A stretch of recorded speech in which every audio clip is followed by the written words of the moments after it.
What's up guys, Tobias here, bringing you more details regarding the new download content, which is the Euro 2012, which is being released onto FIFA 12 later not this month, by the time you watch this it'll be this month.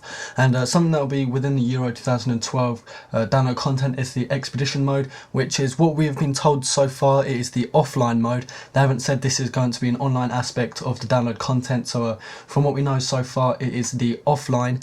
And basically what it is, it's like the career mode aspect of Euro 2012. So I'm just going to give you a little rundown because not a lot of information has been released of it yet, and I haven't seen much of it on YouTube yet, so I thought I'd bring it to you guys and let you all know what it's going to be. So first of all, then you'll start the expedition mode and you'll be given the option to choose your captain.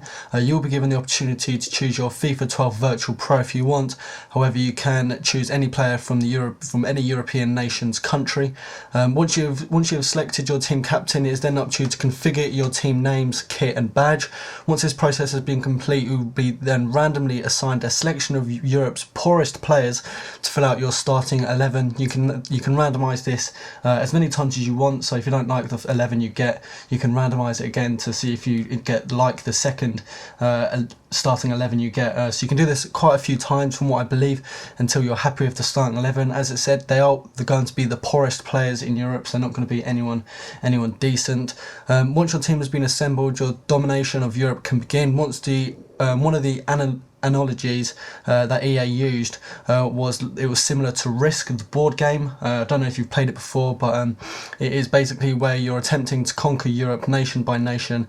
Instead of using your country, you'll be using your custom team instead, and you'll have to work your way across, as I said, from country to country across Europe until you dominate it all. You'll work your way then through neighbouring countries, trying to beat them, and every time you beat a country you get a new player for your squad. For example, if you beat France once, you'll get a random member of their squad. Beat them twice and you'll be given one of their reserves, and then if you beat a country for the third time, you'll be given a random player from their first 11 team.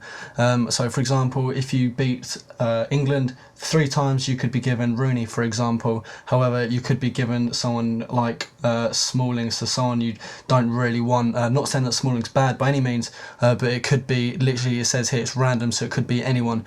Slowly then you work your dream team, it says, across Europe, until you complete your team with the randomly selected players that you get given from defeating all the other teams. It says this should make your formation selection quite interesting too, because you'll want to tailor your lineup to the strengths and weaknesses of the players that you've been given in your starting 11. Expedition mode is somewhat of an unknown quantity at the moment, but it certainly sounds like an interesting alternative to the standard 2012 tournament playing mode, and that is all we know so far. So basically that is all I can say about it at the moment. As I said, so far all we know is that it's going to be offline, but it could be online, so we'll have to wait and see. So personally I do like the sound of this, going around Europe, beating each country and getting your, as it said, dream team to the highest possible quality. So thank you ever so much for all the likes and support you left on yesterday's upload. I do appreciate it all, and if you did enjoy this, then also please do drop a like and as always a comment leaving your opinions on it. And until my next video, I'll speak to you guys later. Take care.